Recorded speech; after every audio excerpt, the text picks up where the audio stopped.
Noite. Bem-vindo, Henrique. Obrigado de estar aqui com a gente de novo. Bem-vindo, Railson. Obrigado de estar aqui com a gente de novo. Padre Glênio, boa noite. Não, bem-vinda de estar aqui sempre conosco. Obrigado, gente. Eu acho bacana. Obrigado, Marcelo, por você estar sempre aqui conosco, tá bom? Nossa senhora, o povo já não me aguenta. Daqui a pouco eu vou me tirar do ar, deixar só vocês conversando. Mas eu vou chamar de quarteto, porque nós estamos... Essa quadrilha, né? Eu chamaria de quadrilha normalmente. Essa quadrilha aqui. Bate-papo sobre fé e política. Né? E hoje, dia do trabalho, hoje, dia de São José Operário. Né? Temos tanto assunto para conversar, e se juntar esses quatro aqui para falar de trabalho... Quatro filhos.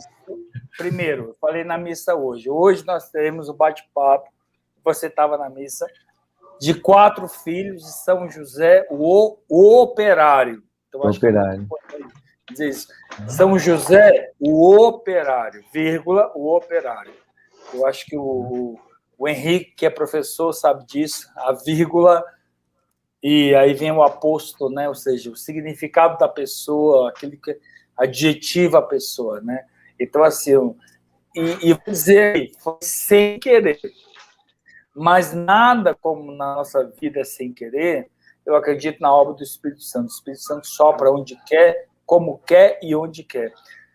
Railson e Henrique são filhos de São José há muito tempo. Eu vou dizer para vocês, assim, a minha primeira paróquia, a matriz era São José Operário, e estou agora na paróquia São José Operário, e tem esse cara aí, barbudo, quase branco, parecendo Papai Noel, que aderiu a São José Operário. Então, acho que hoje é o dia não só de São José Operário, mas o dia da gente falar do trabalho. Né? Eu acho que a gente conversar sobre o trabalho, conversar sobre a dignificitude, a dignidade do trabalho. Ailson, essa frase, peraí, vamos conversar enquanto junta mais gente para a gente aprofundar. Nós estamos ainda com 14 pessoas, né? Antes da gente entrar no tema mesmo, vamos aguardar um pouquinho mais de gente. Eu queria conversar com as pessoas que estão aqui, fazer a introdução, né? Para chegar nessa dignidade aí, né? Trabalho, quer dizer, o ser humano sempre teve que ser produtivo. Desde o tempo da caverna, ele teve que colher o fruto, matar a caça, conseguir pegar o peixe, teve que amamentar filho, Eu vejo que, assim, como humanidade, nós passamos muitas eras trabalhando, né? A gente pega até antes de Cristo, vamos pegar aí, né, a questão de que havia uma coisa de mestre e aprendiz, de que o trabalho era aprendido, né, com seu mestre, ou normalmente com seu pai, né, se a gente pega São José, né, e Cristo provavelmente foi carpinteiro também. Gostei muito hoje, Padre Glênio, quando você diferenciou o marceneiro do carpinteiro, né? E foi uma história que eu tinha ouvido, inclusive, né? Que Jesus era carpinteiro e ele saiu de Belém e foi para Cafarnaum procurar trabalho, porque ele, carpinteiro, era praticamente o que fazia a construção, a obra, etc. Eu discordo um pouquinho. Vamos começar a falar de trabalho. Então, os meninos, eu digo meninos porque, assim, não sei a idade do Railson, nem sei a idade do Henrique também, mas devem ser mais meninos do que eu, por causa dos cabelos, inclusive. Né? Mas eu gosto de chamar de meninos porque são meninos do trabalho. Para dizer, ou seja, que o trabalho ele não é só para homens ou mulheres, mas o trabalho é para criança, meninos, adolescentes, né? Ou seja, vocês, para mim, né, Convidei vocês porque, assim, eu adoro o trabalho de vocês, adoro o que vocês falam, adoro aonde vocês trabalham, adoro, de verdade. Eu posso não falar porque é meu jeito de não dizer, né? Mas adoro o jeito com que vocês trabalham. Então, só para introduzir o tema que o Marcelo só trouxe... Completar, antes de introduzir, deixa eu completar um pouquinho só. Pensei que você fosse só discordar, não, mas você quer mudar de assunto, peraí. A gente, na Idade Média, a gente tem uma época onde se fala do trabalho escravo, onde quem trabalha é o escravo. Os nobres parece que não trabalham, podiam ser reis, etc. Nós entramos em outra era onde a gente tem a questão de mestre e aprendiz até a Idade Média, etc. O trabalho que a gente dá o nome, trabalho, ela vem praticamente após a Revolução Industrial, que é começo de 1900, né, quando se cria a figura de patrão e empregado, né, onde um pensa, o outro... aliás, começaram a chamar até de mão de obra, né? Não chamavam de mão de obra, mão, só a mão. A cabeça parece que não está ali presente na relação, nem o sentimento, né? Então, isso foi uma grande transformação, e aí surgem, né, até a organização de trabalhos, de sindicatos, etc. E a gente vive hoje num momento onde o trabalho tem outra configuração, né? Quer dizer, o cara que trabalha e não tem patrão, mas pertence a uma organização, né? Um motorista de Uber, né? Então, eu acho que, basicamente, a gente começar meio, quer dizer, separar. Aliás, eu gostei muito hoje, não sei se vocês separaram, a imprensa começou a chamar de Dia dos Trabalhadores. Até poucos anos atrás era Dia do Trabalho. Parece que teve uma mudança na mídia, alguma mudança na forma de encarar, né? Então, eu vejo que hoje nós estamos falando essa expressão, o trabalho dignifica o homem, né? Com pontos de interrogação, e quero pedir, né, Padre Glênio hoje na homilia fez uma pesquisa na Bíblia sobre momentos onde se fala do trabalho, inclusive o termo dignificar, né? Mas para quem está acompanhando a gente, né? Eu acho que vale a pena a gente pensar, vamos pensar no trabalho nos dias de hoje, né? Ou seja, atividade produtiva que gera renda e sobrevivência. Podemos combinar isso ou estou sendo simplista? Né? Glênio, Henrique... Eu acho que o Henrique e o Enilson podem falar agora sobre isso. A pergunta que a gente faz e o tema que a gente traz hoje é assim: o trabalho dignifica o homem? Ponto de interrogação. Agora é com vocês. Podem escolher tirar para o ímpar, como é falar primeiro. Primeiro que eu amo vocês, tá? Poxa, primeiro, assim, obrigado pelo convite, aí em seguida o acolhimento aí tanto do padre Glênio, quanto do Marcelo. O padre, eu o conheci antes dele me conhecer. Claro, era mais fácil, né? Ele era seminarista, depois virou diácono. Eu o conheci um dia que eu fui visitar Dom Emílio, e aí a gente saiu para ir numa missa do propedêutico. Eu nem tinha entrado no seminário ainda. E o padre, eu não sei se tinha feito uma cirurgia ou tinha feito alguma coisa no joelho. Claro. Você se lembra disso? Morava na casa diaconal. Não, meu joelho é sempre ferrado. Sempre. Então foi em um desses momentos aí. E aí eu lembro, aí a gente conta aqueles papos de bastidor que só depois de muito tempo vem, né? Que eu tava no carro com o Dom Emílio, eu encontrei na Cúria, e o padre Glênio, naquela época, eu acho que tinha acabado de ser ordenado diácono, e ele falou, aquele ali é um diácono que no canso de trabalhar, ele já tá numa paróquia e começou a tecer uma série de elogios. E quando você escuta isso de um bispo, você fala, poxa, aquele homem ali é diferente, né? E aí eu quero conectar, dando esse agradecimento pelo acolhimento seu, padre, do Marcelo, que tá sempre aí, sempre solícito, quem o conhece sabe do bom humor que sempre ele tem aí, sempre quando a gente se encontra na cozinha, às vezes no cafezinho, antes de uma missa, uma reunião ali, sabe desse acolhimento que é próprio, é natural. E quando a gente pensa no trabalho, eu sei que o tema ele é mais específico com a classe trabalhadora, mas queria só dar uma voltinha aqui no tema, porque quando a gente pensa o trabalho, ele não é só esse remunerado. Daí eu concordo com aquela primeira fala do padre, que a criança trabalha, o adolescente trabalha, se a gente pensar o bebê trabalha, os seres humanos trabalham. E aí eu estou pensando na primeira definição mais superficial de trabalho, como aquilo que a gente faz para modificar o meio que a gente vive. Então, a hora que você está lá, chegou na sua casa, colocou um quadro ali, você modificou o ambiente. Aliás, a própria casa, né, é uma modificação do ambiente. Se a gente for para o meio do parque, a hora que eu coloco uma toalha para fazer um piquenique no chão, ali eu já modifiquei um pouco o ambiente. Então, a gente já trabalhou ali. Então, é tão legal quando a gente pensa nessa primeira definição bem rasa de trabalho, porque a gente modifica o ambiente e, ao mesmo tempo, é modificado por esta ação. E aí eu quero comentar um pouco sobre isso, antes de passar a bola para o Railson. Se a gente pensar assim, um pedreiro, né? Já que o São José é o carpinteiro, pensar alguém na construção civil nesse sentido.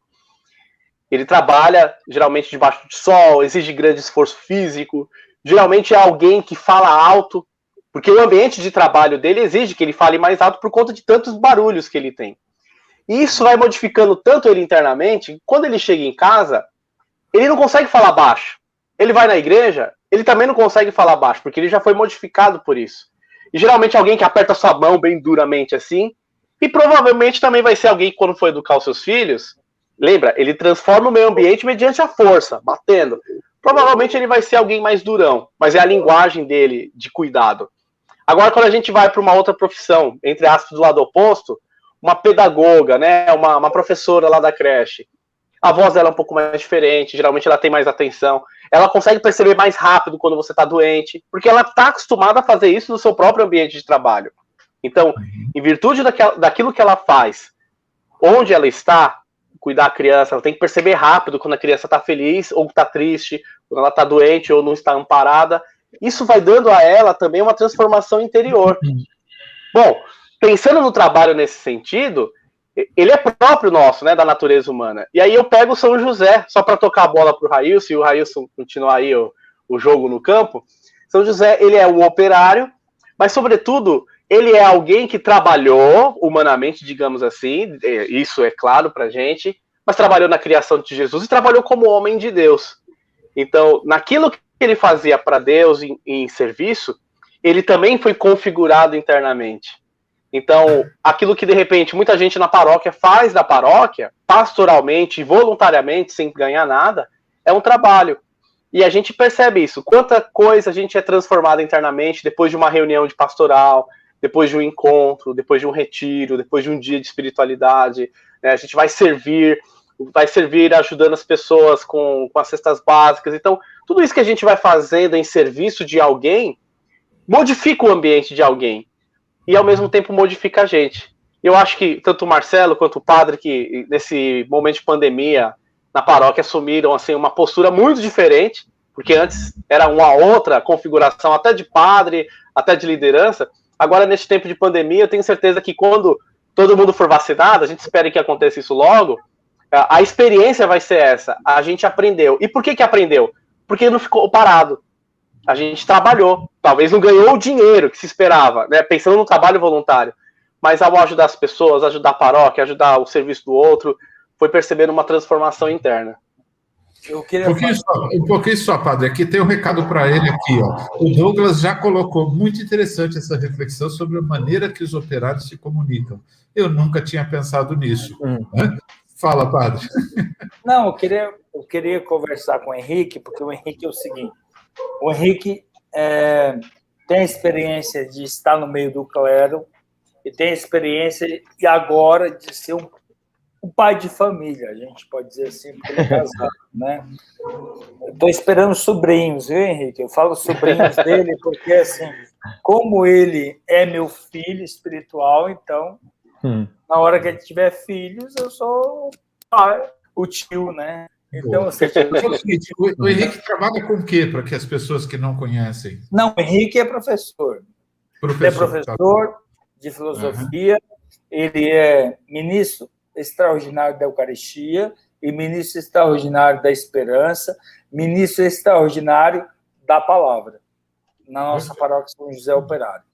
Tá? Então, assim, Henrique, quero te perguntar, em que momento você sentiu que na paróquia São José Operário há operários e que há pessoas que são trabalhadoras, assim, além do padre, o padre é outra pessoa, o padre chega, sai, enfim, você já sabe disso. O padre não é... É uma coisa que as pessoas precisam aprender, e é muito importante. O padre não é a pessoa mais importante da paróquia.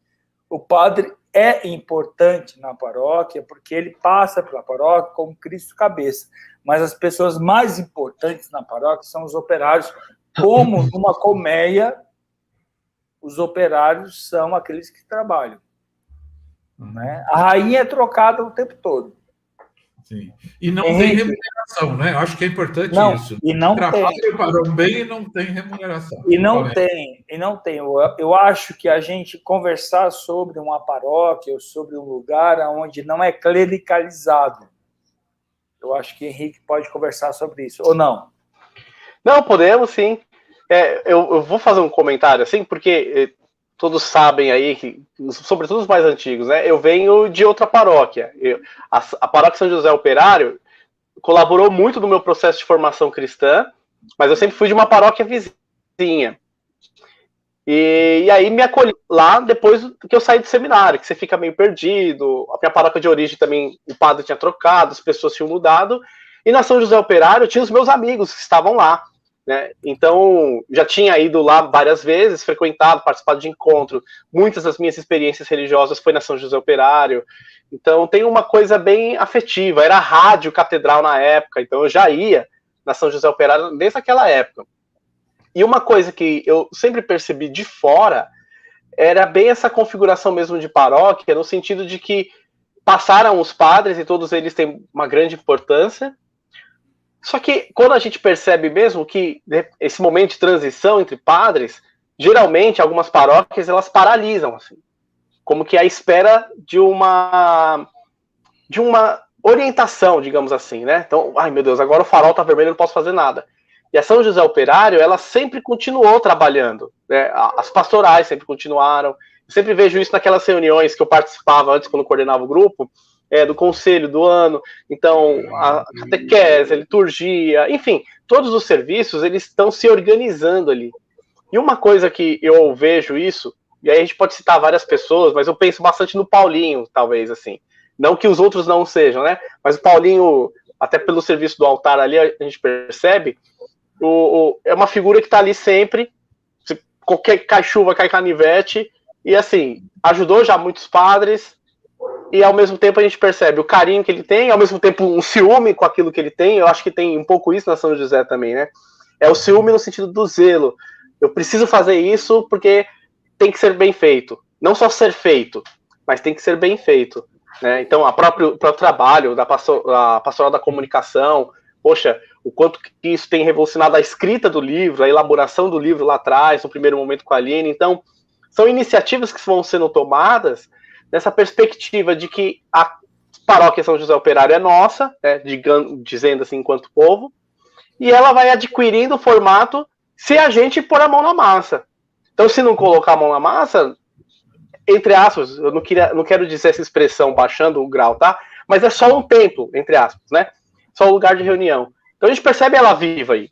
Então, a própria pandemia, acho que quantos projetos surgiram aí com a pandemia também? Então, essa capacidade de vivacidade da paróquia. Mas eu acho que eu falei demais já. Eu queria convidar o seguinte: nós estamos trazendo para uma questão da paróquia, o que é muito legal, é um sistema social, fazemos bem para todos. E faz bem para quem trabalha nela. Mas estamos num dia do trabalho que não significa só paróquia, né? Existe empresa, patrão. Nós temos muitas pessoas que estão nos acompanhando, que muitas vezes trabalham na casa dos outros. Nós temos muitas pessoas que estão sem trabalho. Eu acho que mexe um pouco. Eu quero trazer um pouco essa questão que eu vi hoje, a homilia do Padre Glênio, e mexe muito na história. Somos uma civilização judaico-cristã, e até na Bíblia fala muita coisa do trabalho. Mas eu quero trazer o Jair para a conversa. Não, mas te joga a pergunta do Mário. Olá, amigos, que bom estar aqui. Qual o trabalho? Para benefício de quem? Né? Eu queria dialogar com ele a questão. A gente tem várias questões bíblicas sobre o trabalho. Já chegamos lá. Deixa o Jailson entrar na conversa. Eu vou te jogar a questão bíblica. Obrigado. Bom, obrigado pelo corte. Boa noite a todos que estão aí acompanhando, né? Principalmente essa galera aí que está acompanhando a gente aí via internet, então, o pessoal do Facebook e o pessoal do YouTube, muito boa noite a todos, né? E é claro, né, Marcelo, é importante que a gente traga mesmo as perguntas, né? Porque é de acordo com a audiência que a gente vai interagindo, e também por isso que nós estamos aqui, né? Então é importante a gente estar sempre atento a tudo aquilo que a galera que está acompanhando a gente aí está comentando, né? Eu vou pegar um ponto aqui para fazer essa primeira fala, né? E aí vou tentar chegar um pouco nisso que você provoca, Marcelo, em relação ao trabalho atual e também essa questão da crise do trabalho, né? A gente está tentando responder essa pergunta: o trabalho dignifica o homem? E talvez eu acrescentaria uma outra pergunta também em nível de espiritualidade, usando até uma expressão bíblica aqui: o trabalho santifica o homem? Né? Eu faço essa pergunta porque, de certa forma, isso é novo. Nós não estamos acostumados, pelo menos as gerações que vieram antes, não estão acostumadas a pensar o trabalho enquanto algo ordinário, como um lugar no qual o trabalhador, a trabalhadora, tem como oportunidade de se santificar, de chegar mais próximo de Deus, de crescer em virtudes e vencer os vícios. Né?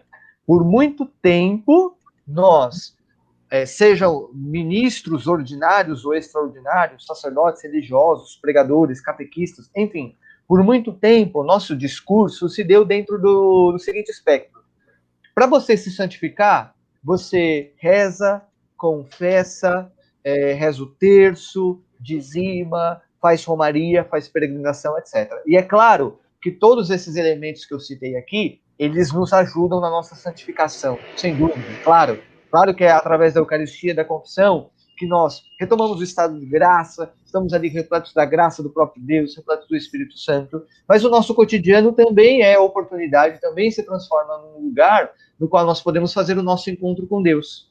O ambiente de trabalho, o ordinário, o segunda a sexta, né? Todos eles podem ser convertidos em ambientes de santificação. Mas isso é novo. Tanto é que essa festa a qual nós estamos celebrando hoje, de São José Operário, é uma festa dos anos 50. Ou seja, é uma festa nova quando nós pensamos em uma instituição que tem mais de 2.000 anos de trabalho. De 2.000 anos de trabalho, também, né? 2.000 anos de história e também 2.000 anos de trabalho. Né? Então, é uma festa nova. Então, refletir sobre essa santificação, sobre a dignidade do trabalho, sobre um ambiente a qual me forma, me forja, pode me transformar numa pessoa melhor, isso, de certa forma, é algo novo. Então, é importante que a gente fale sobre isso.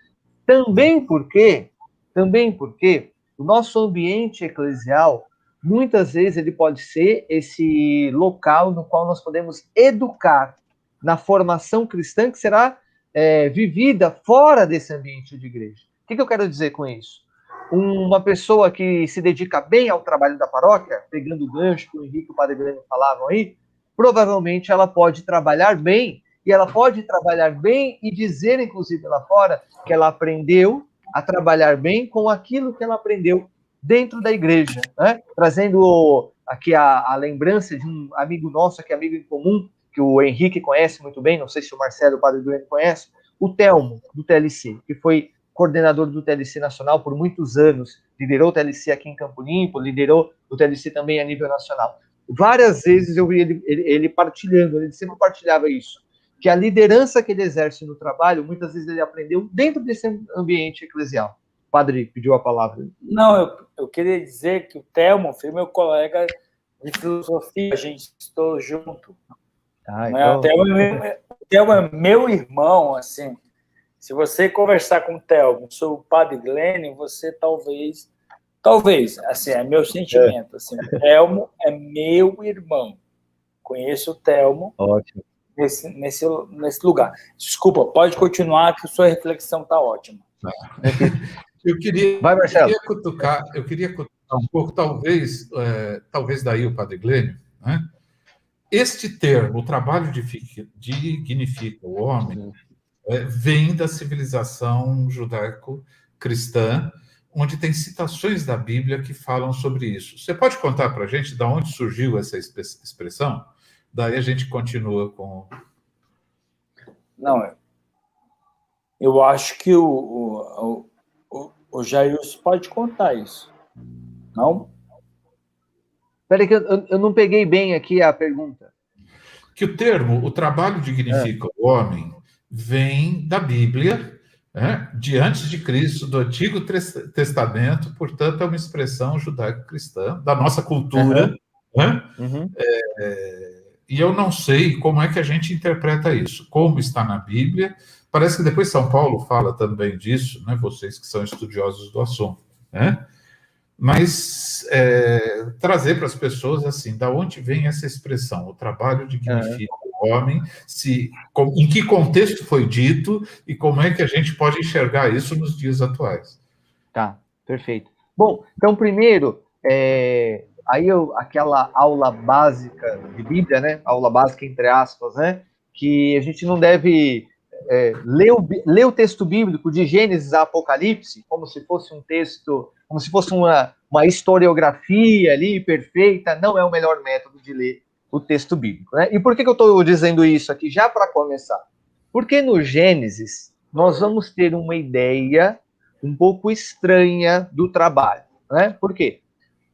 Lá na narrativa mítica da criação, quando Adão e Eva pecam, eles são expulsos do paraíso e agora eles precisam trabalhar para conseguir o seu sustento.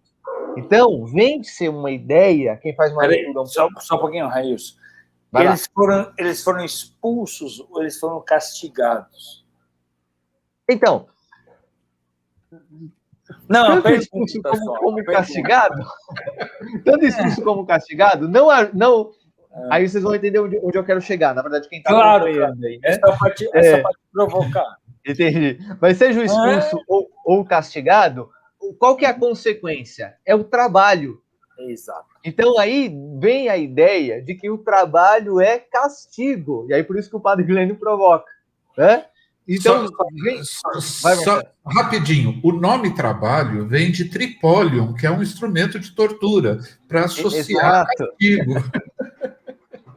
Exatamente. Então, assim, tudo não ajuda, né? Então, seja a psicologia, primeiro bíblico, tudo. Mas sabe, Rai, só para pegar isso um pouquinho, porque aí eu trago uma leitura da filosofia que é paralelo à leitura do texto do Gênesis, né? Esse texto do Gênesis, ele não é escrito há 2000 anos antes de Jesus, é ali, né? Dentro daquele contexto do exílio, enfim. Vamos pegar os povos vizinhos ali, ao Oriente Médio, você tem na Grécia o surgimento de uma filosofia, e aí eu de repente conecto com o Tripalho e devolvo a bola para o Railson para ver acho que eu sei mais ou menos o caminho que ele vai guiar.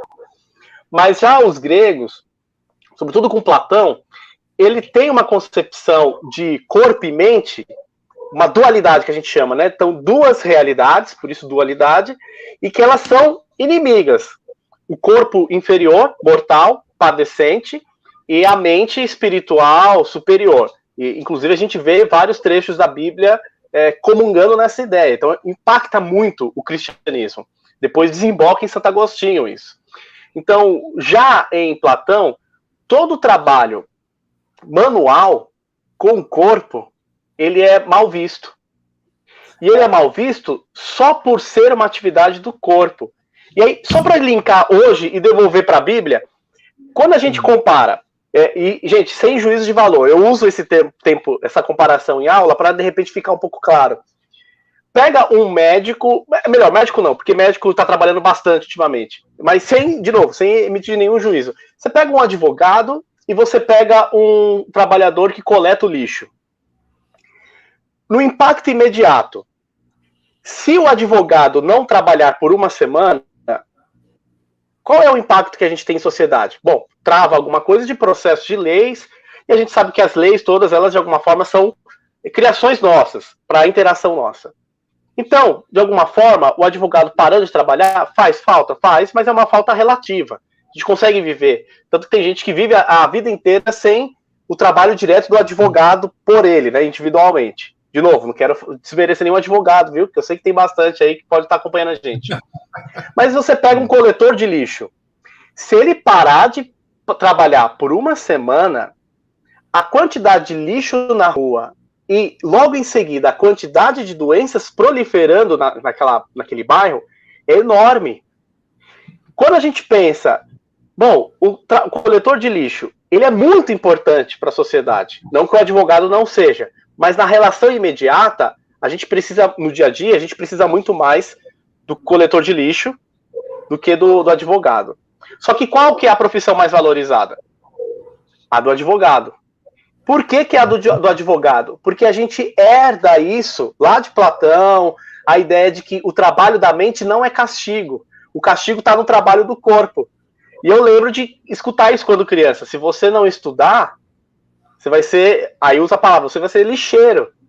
Então as crianças já são educadas nessa forma de todo o trabalho braçal, ele é mal considerado. Aí você vê essa concepção um pouquinho elitista de trabalho, que descredencia a moça, né, do cafezinho, a copeira, aquela que cuida das coisas da casa, que vem fazer uma faxina e tal. Só que essas profissões são importantes, mas elas são desconsideradas porque tem uma visão de corpo um pouquinho complicada. Mas só para bater um pouco o ping-pong aqui e devolver para o Railson, porque eu acho que eu sei mais ou menos o caminho que ele vai seguir ali.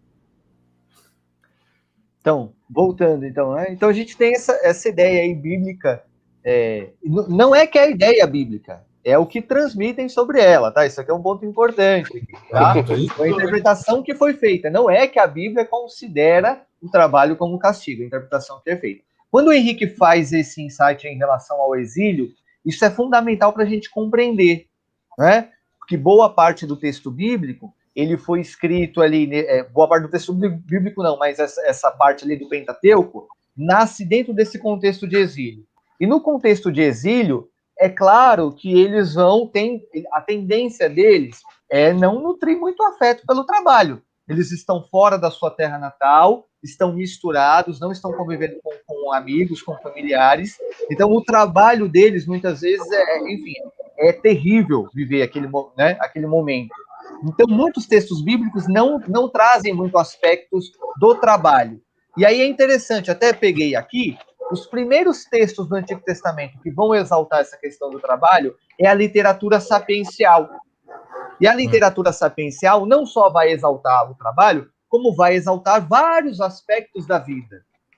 Essa é uma das marcas da literatura sapiencial, encontrar essa beleza, buscar a poesia em tudo aquilo que toca a vida. Dentre essas coisas que tocam a vida, também o trabalho. Aí aqui poderia citar aqui, né, algumas passagens aqui presentes na literatura sapiencial. Eclesiastes 2:24. Para o homem não existe nada melhor do que comer, beber e encontrar prazer em seu trabalho. Do 3:22. Por isso concluí que não há nada melhor para o homem que desfrutar do seu trabalho, porque esta é a sua recompensa. No 1:3. O que o homem ganha com todo o seu trabalho, em que tanto se esforça debaixo do sol. Né? Depois, Provérbios, que também é um grande livro da literatura sapiencial. Do fruto de sua boca o homem se beneficia, e o trabalho de suas mãos será recompensado. Ou seja, vários textos bíblicos, principalmente da literatura sapiencial, para falar de Antigo Testamento, que vai enxergar essa beleza dentro do trabalho, né? Do trabalho.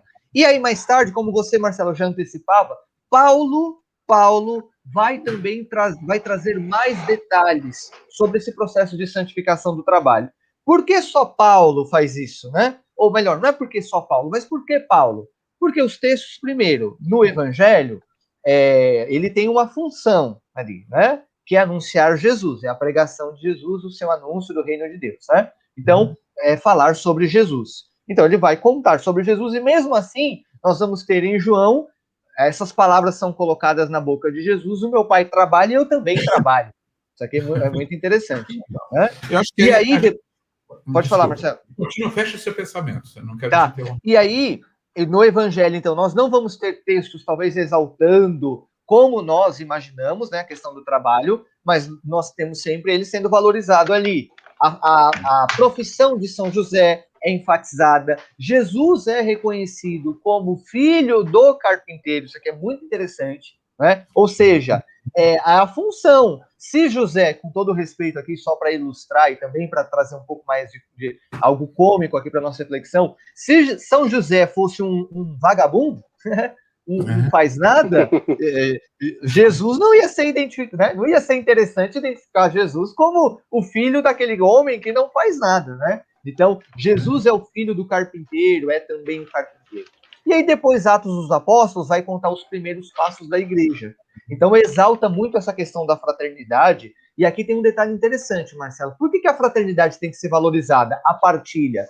Porque com o cristianismo, ele começa sendo meio que perseguido pelo Império Romano, pelos judeus, pelos gregos, tal, etc. Eles têm uma dificuldade maior de encontrar trabalho, daí a necessidade entre eles, e aí ou eles partem um pão, ou eles vão passar fome. E aí, conforme Paulo vai chegando às outras comunidades, vai encontrar aquelas comunidades que podem usufruir bem do trabalho, porque estão na sociedade grega e tal, etc. E aí Paulo começa a falar da santificação, da dignidade por trás desse trabalho, do qual ele também era um operário, né? Paulo seguiu tocando o seu trabalho mesmo como apóstolo. Tá. Eu acho que aí a gente pega essa coisa antiga que vem por trás de todo aprendizado que a nossa cultura teve, né? Eu queria pegar, a gente vem, sei lá, nos anos 80, a gente chega no neoliberalismo, das indústrias tirando emprego para garantir sobrevivência, né? Desculpa, eu estou pulando uma parte aí que é importante na história, né? São Paulo expressa basicamente a questão de dignidade, né?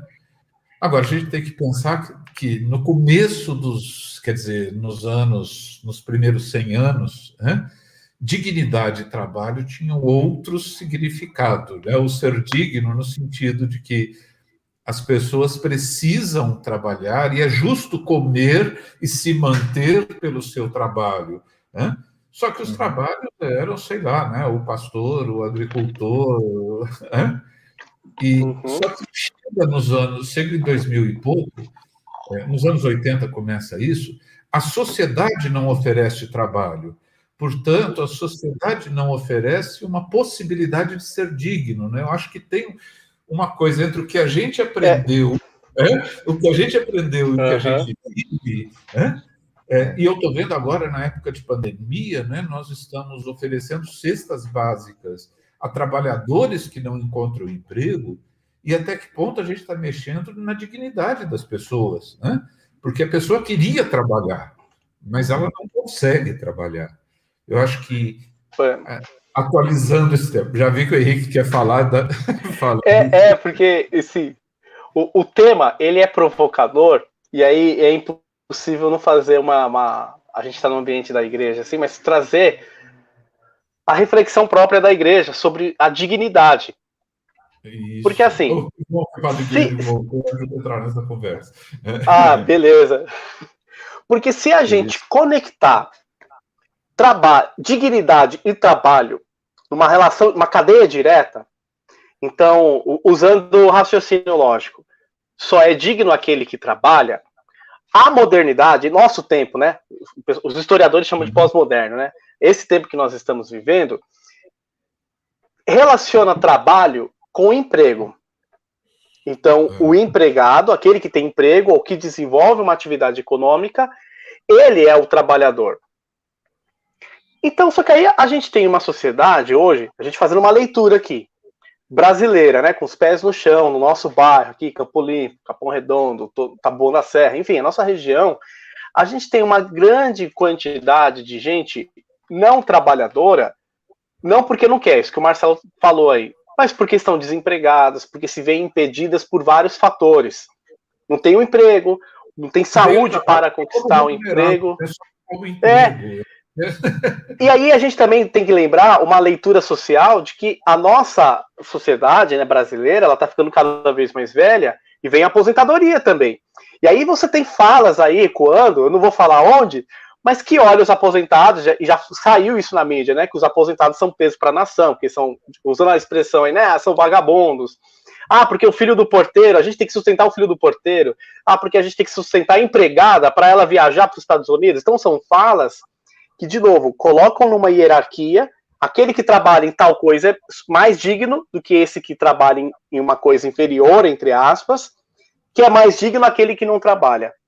Só que na igreja, e essa leitura cristã do evangelho, bíblica, a dignidade, ela não está conectada diretamente ao trabalho, mas à pessoa. Então, nós, e inclusive isso é uma categoria de pensamento que o cristianismo colocou lá atrás, no início da reflexão teológica, categoria de pessoa como um problema filosófico. É pelo fato de nós existirmos enquanto pessoas que nós somos dignos. Claro que depois a gente fala de uma outra dignidade que o trabalho proporciona. Então, se a gente pensar uma pessoa em uma condição de moradora de rua, ela não trabalha. Ela, ao contrário, né? Às vezes é até vista como estorvo, como caos. É feio ter, haja visto aí a cena com o padre Júlio Lancelotti quebrando a arquitetura urbana, porque ela não estava acolhendo os moradores de rua. Quer dizer, então a gente quer expulsar esse pessoal aqui, porque não tem dignidade, não trabalham, logo não tem dignidade. Só que, só para resgatar, a dignidade humana, ela está presente no discurso cristão, e aqui eu quero cutucar, não só quando a gente fala de aborto, porque geralmente a gente lembra de dignidade humana para falar, olha, não podemos abortar, o feto é sagrado, o feto constitui o embrião, né, a palavra certa, né? O embrião é uma pessoa humana, por isso tem que ser preservado na sua dignidade. Então é pelo fato de sermos pessoas que nós temos essa dignidade. Aí a gente faz essa leitura. A gente é imagem e semelhança de Deus, a gente é criado por Deus. E depois, eu vi aqui pelo YouTube, ô Marcelo, acho que a Simone Ozaki colocou aqui um comentário. Sim, dizendo que aí, até uma dos direitos, né? E ela falou agora que o trabalho dignifica o homem, lá no finalzinho, sobre o trabalho dignifica o homem, uma fala do Papa Francisco, que muitas vezes não é que o ser humano não tem essa dignidade, mas o trabalho dele não está numa condição digna. E olha que bonito a nossa festa hoje. Porque a festa de São José Operário, ela não existia desde sempre. Tinha São José, patrono universal da igreja, já um tempinho antes. E aí, quando veio a Revolução Industrial, que é esse contexto todo do trabalho, o trabalho é modificado, as pessoas estão trabalhando 17 horas por dia. E aí vem sindicato, vem greve, vem aquele fenômeno mundial do século XIX, 1800 e alguma coisa. Os trabalhadores são cristãos e começam a ficar incomodados com isso.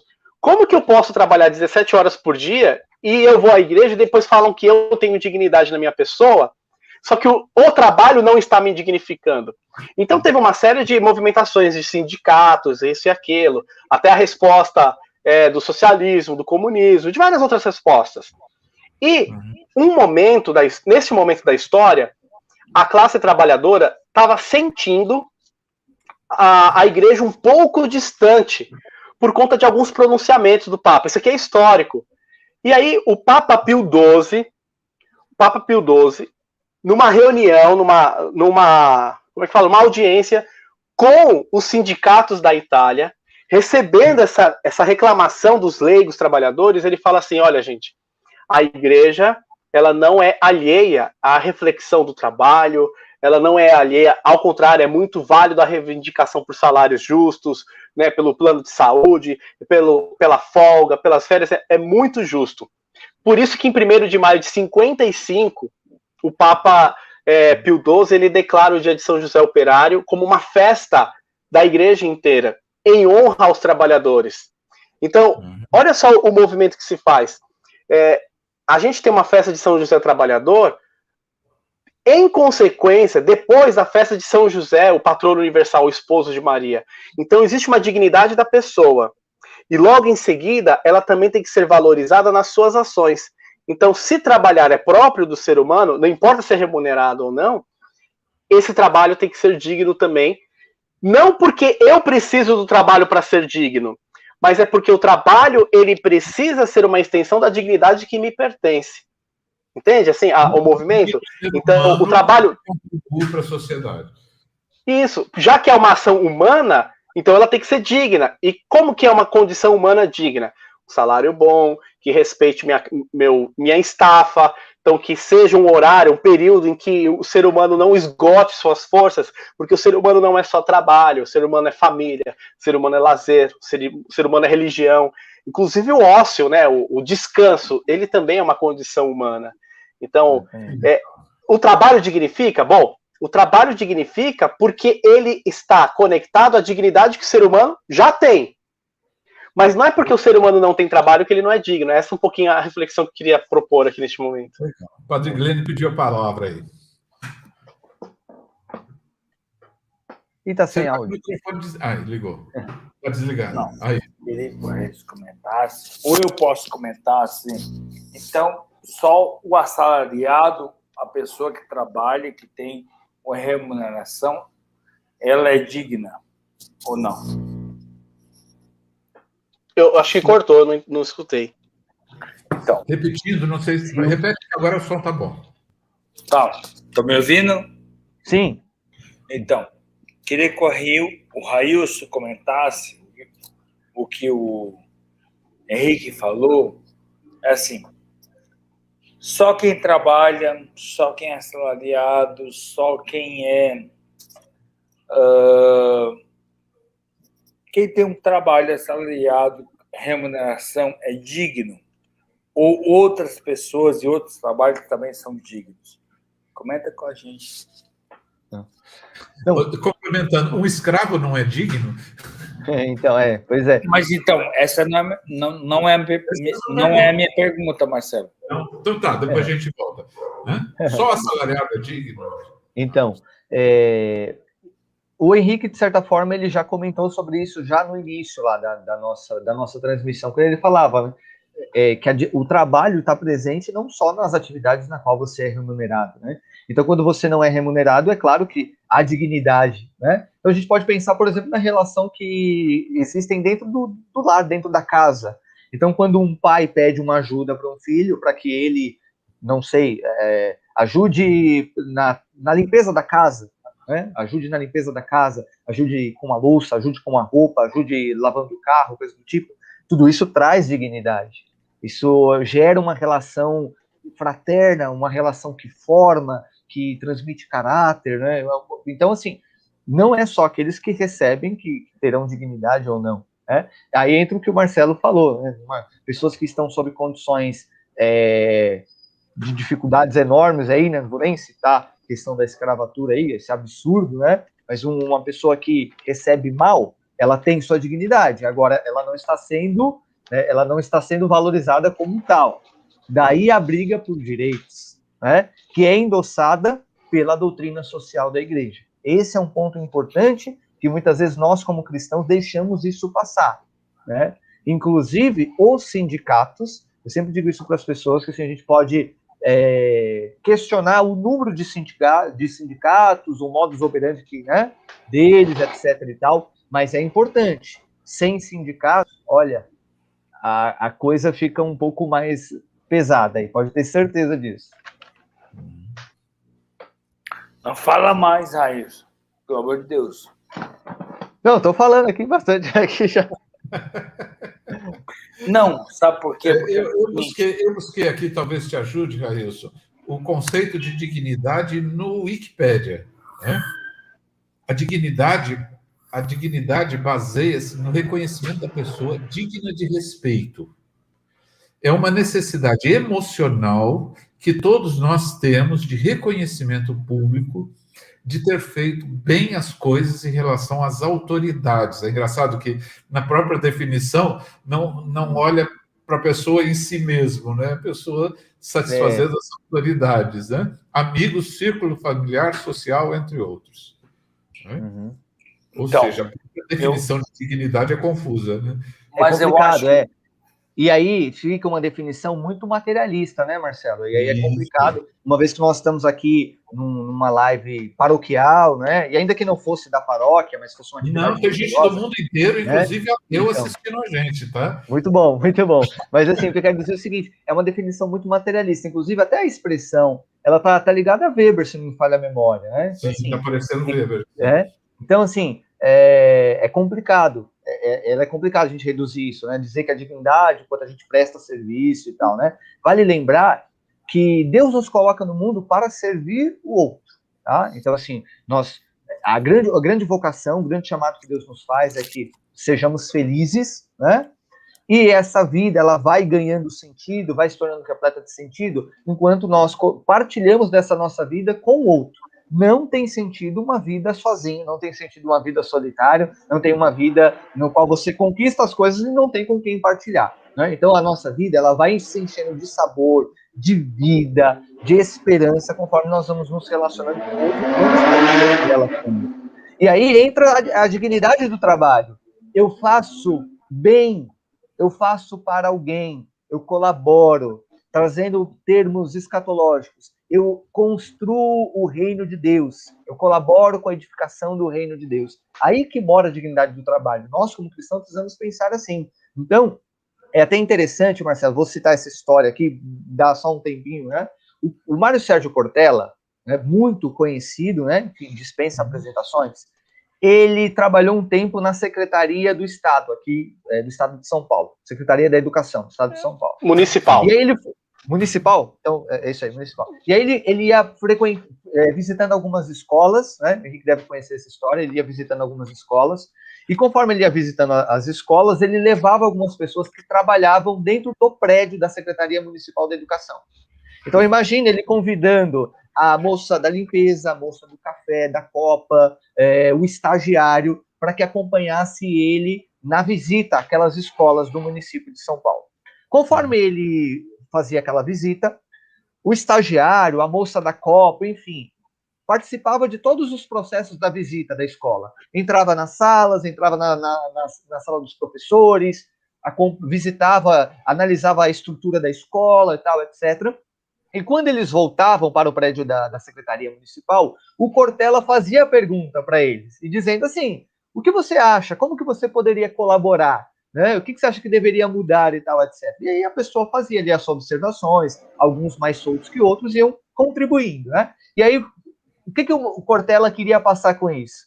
Ele estava dizendo para aquelas pessoas que eles eram tão responsáveis quanto ele, na posição de secretário, pela educação no município de São Paulo.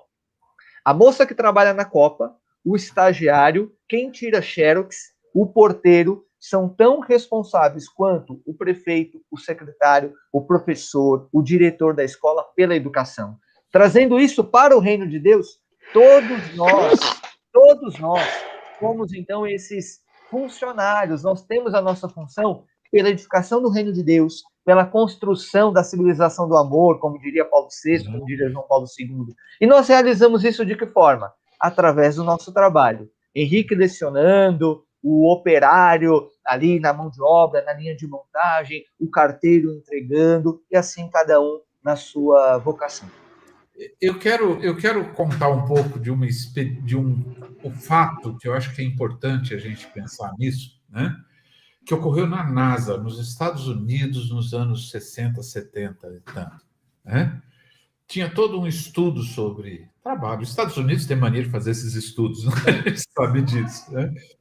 E o cara chegou dentro da NASA e perguntou para a copeira, a pessoa que estava servindo água, etc, etc. Né? O que você faz aqui? Né?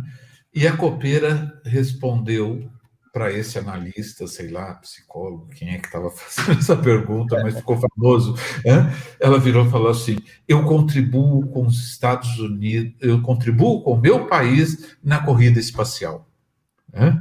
Eu acho que assim é uma noção de quem está olhando o seu trabalho, sabe assim, eu sirvo água ou eu contribuo com a corrida espacial, né? A gente tem que estar muito atento nesta relação de trabalho, que assim, como cada um encara, o Henrique falou isso no começo da nossa conversa, né? É a pessoa conseguir encarar a sua contribuição, a sua influência para o meio e a influência do meio para si, né? E aí, Padre Glênio voltou, que bom, né? Não sei, quer falar, não?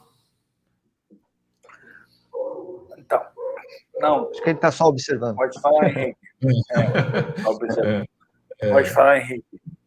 Fala, Henrique.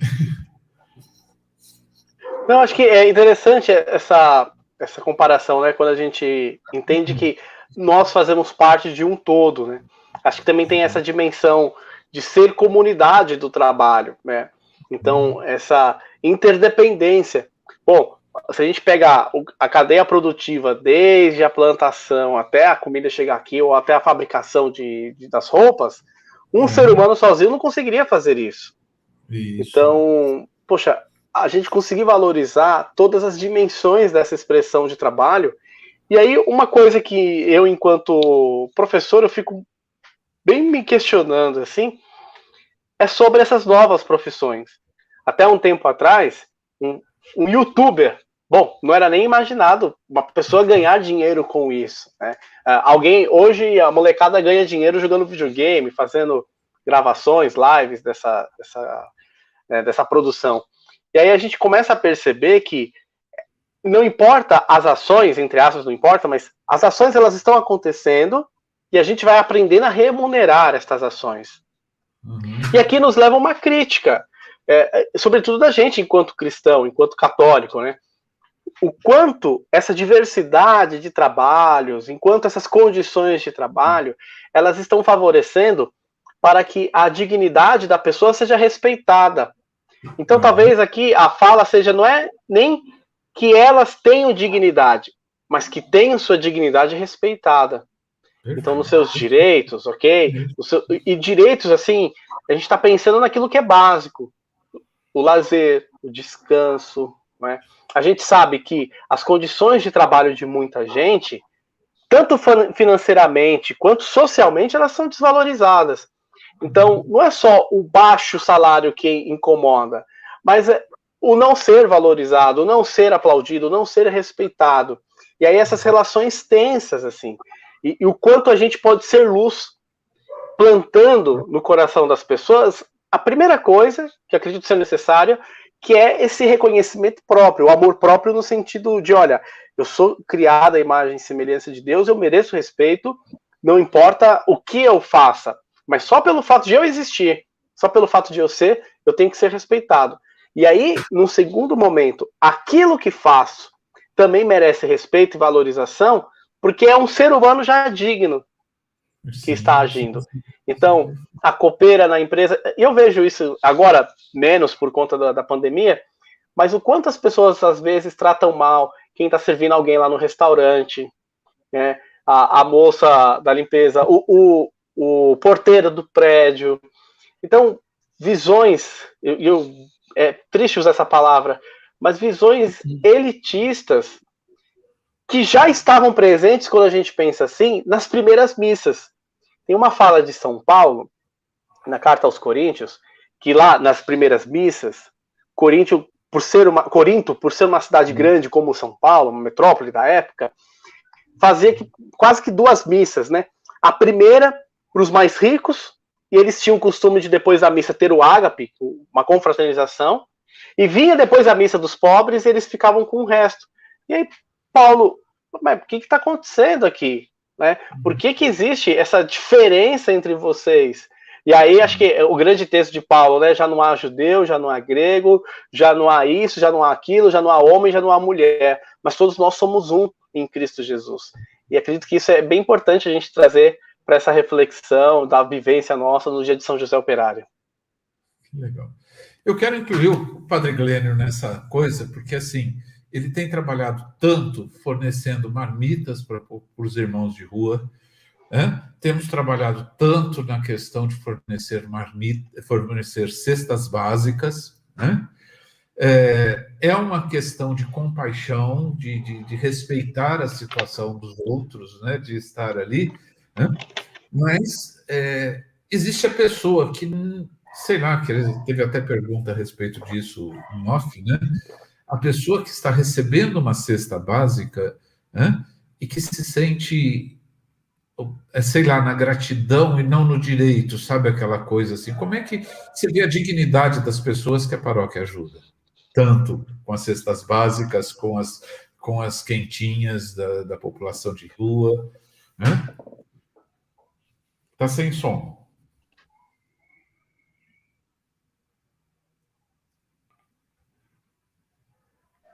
Continua sem som.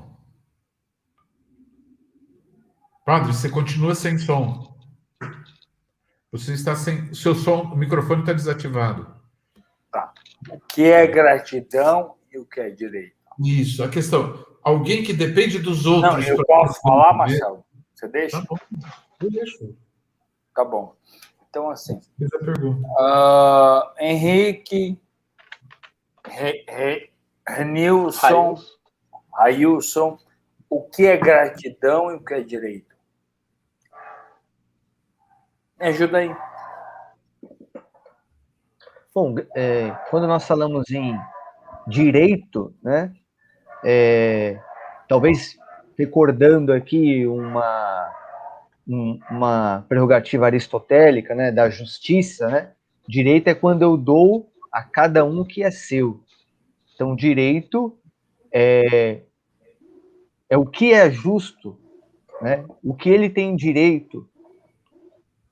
Então, quando eu dou a cada um o que é próprio, o que pertence, então eu estou concedendo um direito, né? Recordando aqui a título filosófico. Se nós trouxermos aqui para a nossa realidade, falamos de direitos e deveres. Quais são os direitos, né? Então, a gente fala do direito à moradia, do direito ao trabalho, do direito à alimentação. Então, isso é o direito. Básicos para que a pessoa viva, tenha vida. A gratidão é quando eu recebo para além. Algo, por exemplo, eu vou pegar aqui na linha da pergunta do Marcelo. Quando eu entrego um alimento, é direito da pessoa que ela tenha alimento. Ela é grata por aquilo. Mas ela não deve me agradecer, porque aquilo é um direito dela. Isso. Tá entendendo? Esse é um ponto aqui interessante. Eu posso te interromper um pouquinho? Fique à vontade. Então, quando uma pessoa recebe uma cesta básica e diz assim, muito obrigado, está errado. Ou seja, quando eu e você podemos dar uma cesta básica para alguém, é porque nós temos mais do que ela e não deveríamos ter mais do que ela. É isso? Não. Pode falar. Vai falar, Henrique? Não, pode falar. Então, é que o Railson, ele sabe de cor. Aquela frase de Dom Luciano sobre... Dom Helder. Dom Helder. Dom Helder. Essa mesmo. Isso. Dom Helder, provavelmente você está pensando nela, né? Quando Dom Helder falava assim, ali meados dos anos 80. Quando eu dou alimento para o pobre, me chamam de santo. Quando eu pergunto por que o pobre não tem alimento, me chamam de comunista ou de ideólogo, qualquer outra coisa do tipo. É uma frase bem interessante dos anos 80 e tão atual, né? Não quero te aplaudir, sabe por quê? Porque me chamam de comunista. Imagino. Imagino. Não, é verdade. Muito obrigado por isso.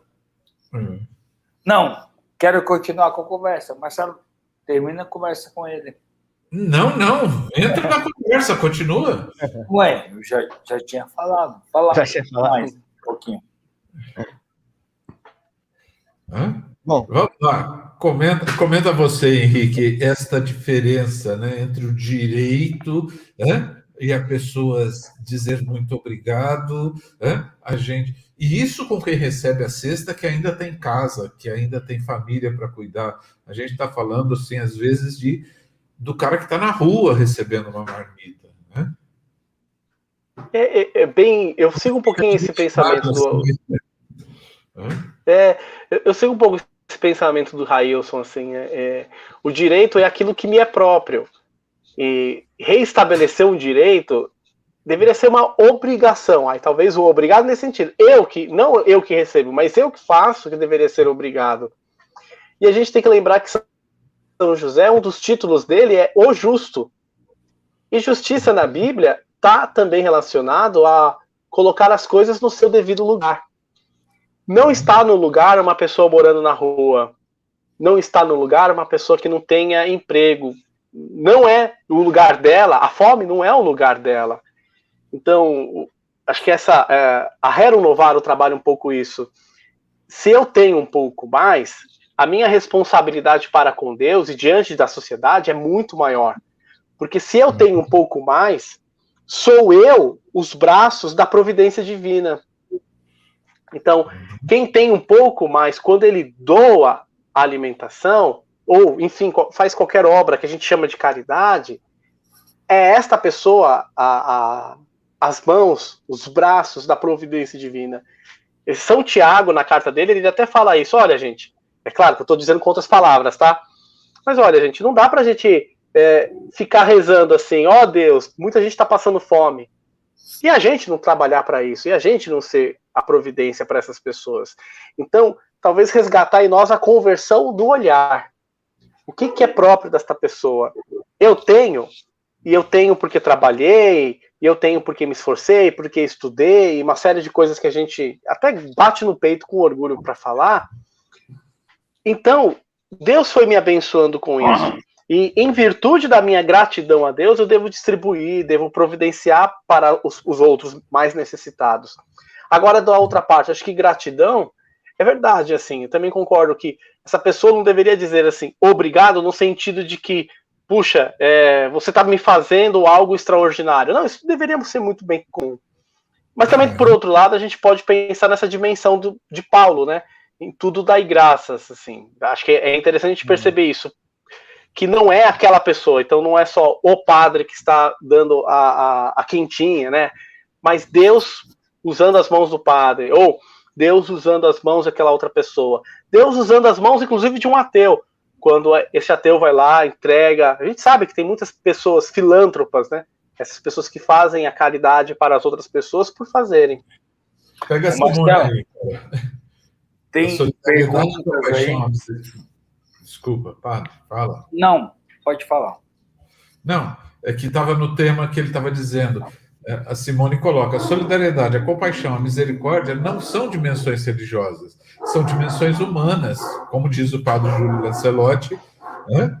E agora eu quero provocar. Teve gente que criticou o Júlio Lancelotti, né, padre? Não, tem mais perguntas aí que você pode fazer. Marcelo, Marcelo, eu acho que a nossa... deixa eu ver. Ah, não, tá certo. Eu achei que tinha caído a nossa live lá no YouTube, que eu abri aqui para ver as perguntas e tal, eu achei que tinha caído, mas tá tudo certo. Não tem perguntas. Tem comentários, mas não perguntas. Não, pergunta para eles, então, sobre o Júlio Lancelotti. Então tá. Júlio Lancelotti foi criticado, pela atitude dele, de criar essa diferença. Parece que teve uma pessoa de alta... vou falar. Alta sociedade e alto poder político. Não, eu gostaria de entrar agora, interromper o Marcelo e provocar vocês. O seguinte, Júlio Lancelotti foi provocado porque está dando comida para as pessoas de rua. A pergunta é não ter trabalho, não ter dignidade, ou seja, não está na moradia. Se o morador de rua fosse vagabundo, né? Foi uma coisa que ela... Deixa eu falar, por favor. Ou seja, eu não estar trabalhando, ou não estar morando, ou eu estar numa situação de rua, ou eu não estar comendo, é ter dignidade ou não? Rilson, quer tua opinião? Tá. Se é dignidade, foi essa a pergunta? A pergunta é essa. Não, então, claro que não. Sem dúvida que uma pessoa que está em situação de rua, ainda mais em São Paulo... Railson, só um pouquinho. Não é só a pessoa que está em situação de rua, ou seja, a pessoa que não tem nada disso. Uhum. Perfeito. A pessoa que alimentar o filho.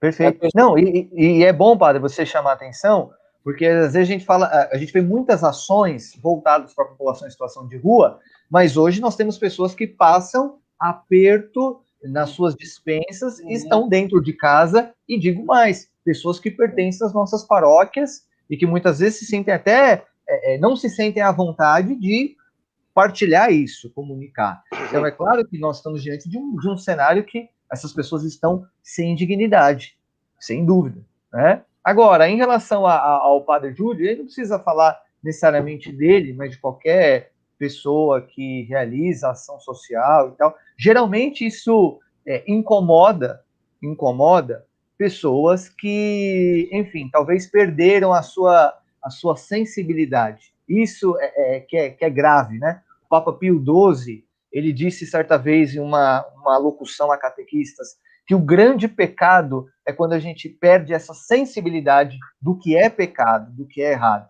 Quando situações que são constrangedoras, quando situações que são extremamente indignas, né, vamos dizer assim, um grande atentado à vida, e a gente acaba normalizando esse tipo de situação. E a gente traz isso para esse cenário de pandemia, né? Até o padre Jean Ruse, aqui, colega nosso aqui da diocese, ele comentava ontem, né? Ele falava, essa decisão que é lamentável, né? Esse tipo de pergunta que se faz, trabalho ou saúde, não, essa é uma pergunta que ela não deve nem ser provocada. Salva a economia ou salva vidas? Não, esse tipo de pergunta nem cabe. Né? Nem cabe esse tipo de pergunta. Mas para algumas pessoas, infelizmente, faz a pergunta e ainda tem a capacidade de escolher, de apresentar soluções simplórias, né? Porque já para eles a vida do outro já é indiferente. Né? E aí é até interessante que esse é o contrário do amor, né? O contrário do amor não é o ódio, é a indiferença.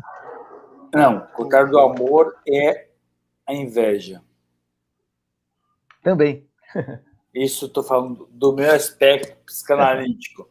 Ou seja, é a inveja. A inveja destrói, o ódio não. Então, Henrique, uma pergunta para ti. Como você está vendo essa questão que a nossa diocese está vivendo?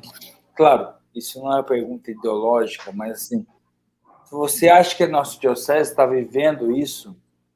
Ou seja, está vivendo o amor, doando as coisas, como que é?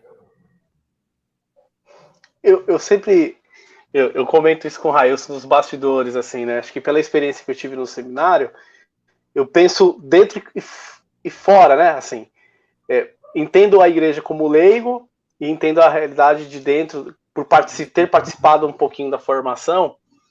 E eu vejo que existe uma preocupação, assim, porque a igreja, e aí a diocese, ela tem todo o seu corpo de funcionários, assim. Talvez as pessoas não saibam, mas não é só o padre que vive da igreja, né? Tem a secretária, tem outros funcionários ali, claro que não só na paróquia, mas a Caritas, outras instituições.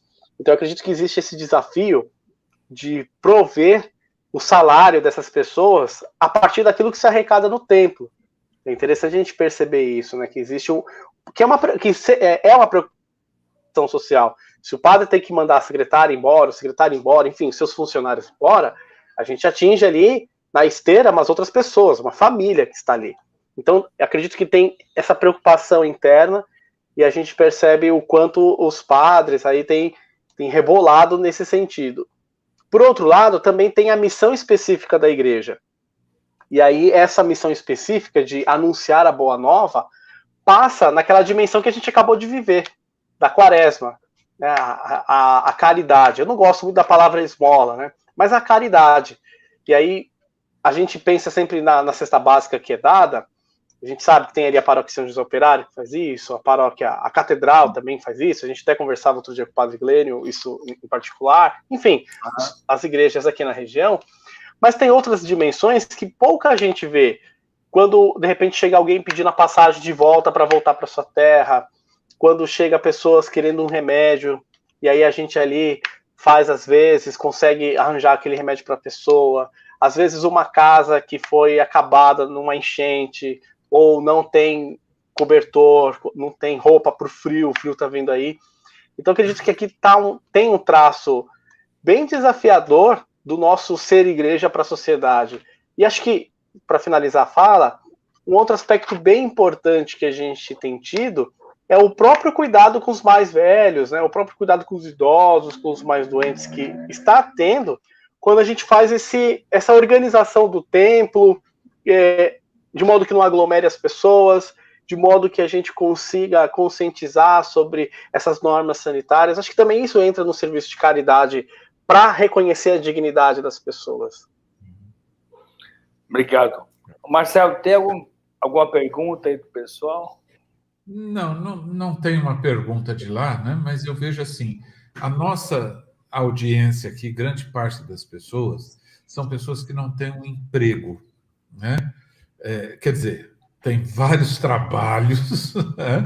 Mas não tem um registro na carteira. Nós temos pessoas aqui que são, por exemplo, empregadas domésticas de menos de 3 dias, portanto, não são registradas.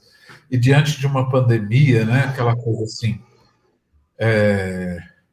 tem um aspecto emocional, vamos pegar assim. Tem muitas que criam os filhos dos seus patrões, né? E depois são demitidas porque não querem sustentar numa pandemia, e tinham um amor ali desenvolvido e que não pode continuar esse amor. Eu vejo a questão assim, da interrupção do vínculo de trabalho, que muitas vezes não é eu entrego minha mão de obra e você me entrega. Eu vejo assim, e que muitas vezes assim, o trabalho tem um vínculo afetivo. Uma babá que educa a filha da patroa, ou um motorista que conduz os filhos, que muitas vezes a gente lida com questões muito difíceis. As pessoas têm afetos e os trabalhos são interrompidos. Como é que você Marcelo, vê isso? Você ouviu minha homilia hoje, não viu? Sim, fala. Você ouviu. Não, mas eles não ouviram, nem todos ouviram, pode falar. Tá, então fala o que você ouviu. Não, eu estou pedindo para você falar. Não, eu quero que você fale aquilo que você ouviu. Deixa eu adicionar aqui o Henrique. Não, eu quero que você fale sobre aquilo que você ouviu para eles. Eu gostaria muito, eu estou levantando a bola para você falar. Fala, padre. Não sou eu que devo falar o que você falou, é você. Entendi. O trabalho.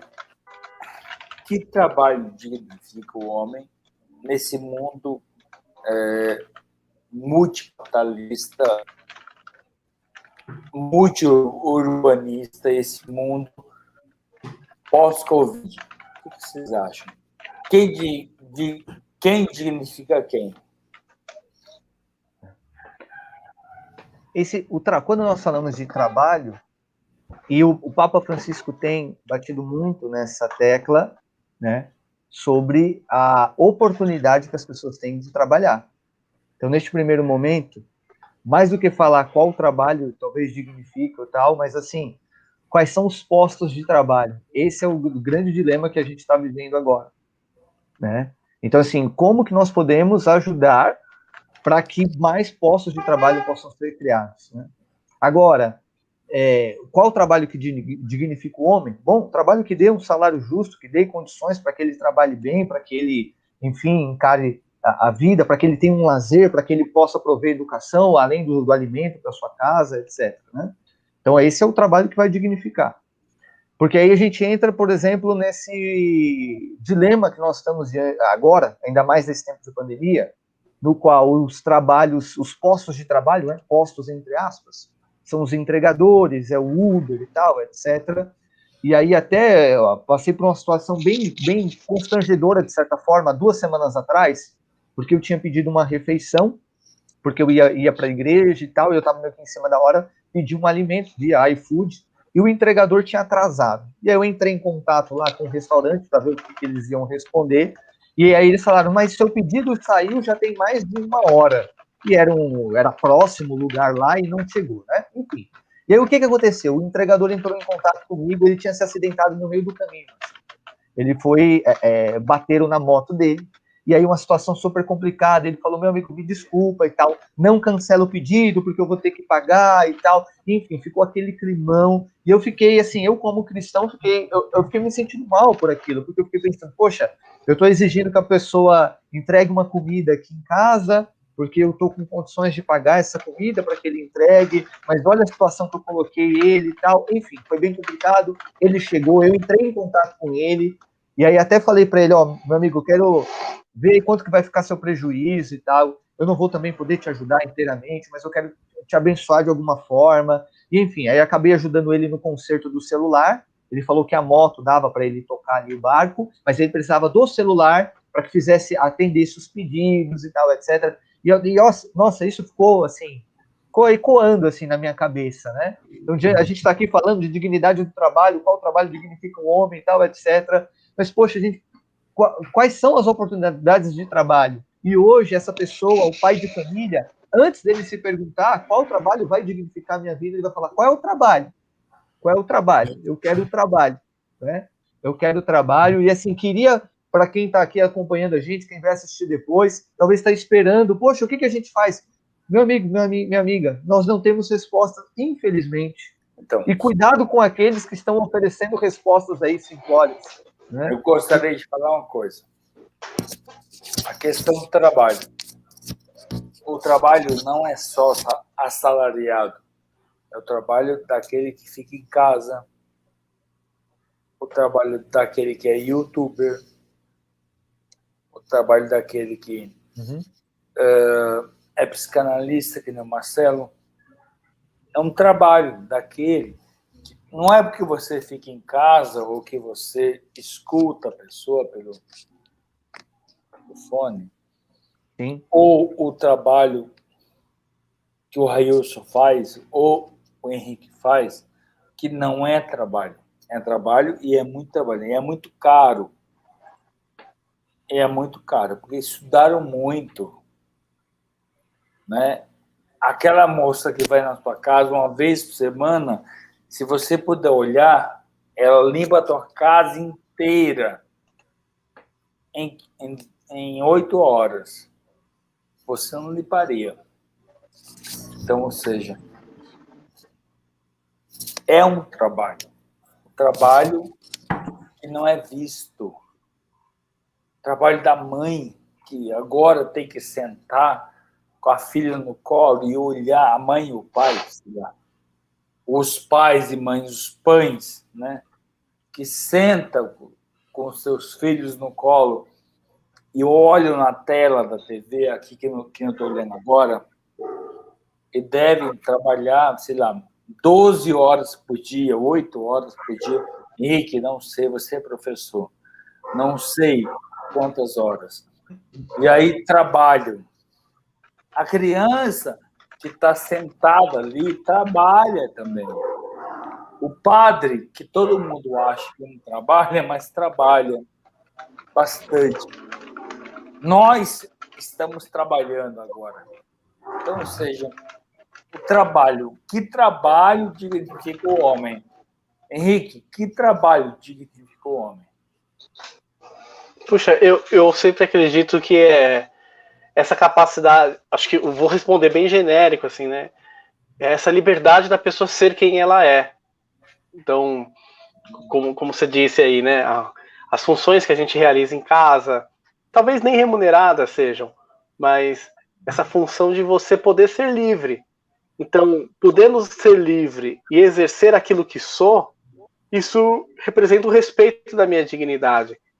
E aí, eu vou conectar, já que o senhor citou, né, esse meu ser professor, um aluno que ele tem o dom de ser médico, mas não pode ser médico por conta de condições financeiras, ele, entre aspas, está sendo barrado na sua dignidade. Ele tem o dom, ele tem o desenvolvimento, ele só não tem a chamada oportunidade.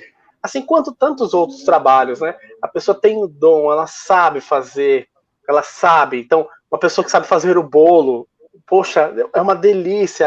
A gente vê a Thaís, né, e tantas outras pessoas, e de repente não consegue ganhar a vida com isso, porque não tem a oportunidade de ter uma máquina melhor, de ter um aparelho melhor, de ter condições de levar na casa da outra pessoa. Então, eu acredito que a dignidade, qual é o trabalho mais digno? É esse em que eu posso ser quem eu sou. Claro, independente do meu salário, ganhando melhor seria bem melhor, mas eu sou muito feliz dando aula, assim. Eu até comento isso em aula, né, com os alunos. Se eu ganhasse na loteria, amanhã, é claro que talvez não daria aula na mesma escola, mas eu continuaria fazendo alguma coisa que estava relacionado com essa capacidade de fala. Então, não é mais só o que faço, mas é um pouquinho do que sou. Assim como as mães, os pais e tantas outras coisas, né? Eu imagino aí o Marcelo, imagino o padre, imagino o Railson. Poxa, se você tivesse muito dinheiro no mundo, o que você faria com isso? Bom, ok, o que eu faria com isso é uma coisa. Agora, o que nós seríamos, talvez a gente continuaria sendo e desenvolvendo isso que a gente faz. E aí eu gosto muito de uma fala de Santa Teresa de Calcutá, né? Madre Teresa de Calcutá. Ela cuidando dos pobres na Índia, e um repórter acompanhando para fazer uma matéria, ele olhando aquela situação, né, da sujeira, do mau cheiro, às vezes da má educação de quem ela atendia. E aí o jornalista fala para a Madre Teresa e fala assim, olha, não importa, se eu ganhasse $1 milhão, eu não faria isso. E aí ela olha com aquela resposta que todo santo tem, parece que na ponta da língua, né? Ela fala, eu também não faria isso por $1 milhão. Então, é um trabalho digno? O que ela estava fazendo sem o salário? Porque ela tinha liberdade de ser quem ela era. Por isso que eu pergunto a vocês, Marcelo, desculpa, estamos chegando, estourando. Eu vejo vocês como... Você pode mandar as avaliações enquanto o padre e as últimas perguntas vão. Eu vejo vocês como santos da atualidade. Misericórdia. Verdade. Misericórdia. Pode me xingar. Pode me xingar. Tô com cabelo branco, ó. Eu tô com a barba branca, eu posso falar o que quiser, tá bom? Barba branca tá aqui. Se você quiser aceitar ou não. Railson, como você se vê na questão do trabalho, na questão de São José, na questão da santidade hoje? E a pergunta é a mesma para o Henrique. Tá. Quando eu sou filho da paróquia São José Operário do Capão Redondo, né? Já falei isso aqui em outras lives que eu participei, é a terceira que eu tenho a graça de participar, né? E quando eu cheguei na São José Operário, e eu observava as outras paróquias, eu confesso que eu tinha uma dificuldade muito grande, assim, em me relacionar com São José Operário. Eu não achava um título muito bonito, né? Já confessei isso publicamente em outras oportunidades. E com o passar dos anos, e até mesmo a gente vai crescendo, vai ganhando essa maturidade espiritual, eu entendi o sentido da festa e tal, e São José Operário se tornou um grande amigo, principalmente quando eu consegui o meu primeiro registro na carteira, né? Porque eu fui aluno do Senai, então foi meio por aquele projeto que tinha do menor aprendiz, né, presente até hoje e tal. Então foi uma graça, porque eu fui para entrevista, né, disputando vaga, etc. E eu recorrendo a São José. E aí eu me aproximei de São José. E não só me aproximei da devoção a São José, como eu entendia, por isso que eu comecei na nossa live aqui falando, né, dessa questão de entender quão é importante entender essa santificação do trabalho. Então, desde lá e até o dia de hoje, eu sempre me preocupo o seguinte: quando eu estou no meu ambiente de trabalho, eu continuo sendo o Railson, o cristão, o batizado, e preciso cumprir com a vocação a qual Deus me chamou ali naquele ambiente. As minhas palavras estão sendo avaliadas, as minhas atitudes estão sendo avaliadas, o meu testemunho, principalmente, está sendo avaliado, e não para que os outros digam, Railson é santo, Railson é isso, não, mas por aquele que me alcançou, pelo Cristo que me alcançou. Então, eu tenho uma função, não só com a empresa que paga o meu salário, e eu sou grato por isso, com os meus companheiros de trabalho, porque se eu não colocar a mão, vai sobrar para eles, não é? Então eu preciso ter isso muito em mente, isso precisa estar muito claro, e principalmente para que eu não dê brecha, para que eu não dê oportunidade, para que alguém fale, nossa, você é da igreja e está fazendo isso, o que seria um contra-testemunho, né? Não para a minha paróquia, mas principalmente para o nome de Jesus e o nosso, né? O nosso nome como cristãos. Perfeito. Henrique, além do seu comentário, tem uma pergunta para você, mas faz o seu comentário, depois eu te jogo a pergunta. Tá bom. Sabe que, assim, eu tive... quando eu fui a saída do seminário, acho que toda decisão ela é em volta de várias crises, né? Então, aquele começo, eu fui trabalhar no primeiro emprego que apareceu, fui trabalhando até conseguir terminar a faculdade certinho e ser o professor. Só que ainda no primeiro momento, a minha dimensão religiosa, a minha cabeça, ela só achava que servir a Deus era ir na igreja, ir no templo, né? Sendo coroinha, na época quando eu era coroinha, pregando, coordenando, e eu tive uma séria dificuldade de entender a profissão neste âmbito de vocação. Daí eu fui trabalhar numa escola, a minha diretora, ela é evangélica, uma das escolas. E essa evangélica, antes das reuniões, ela faz uma oração, sempre muito respeitosa, ela entende a escola como espaço leigo, né? Mas assim, nos bastidores, ela é uma mulher bem assim, ciente da vocação dela.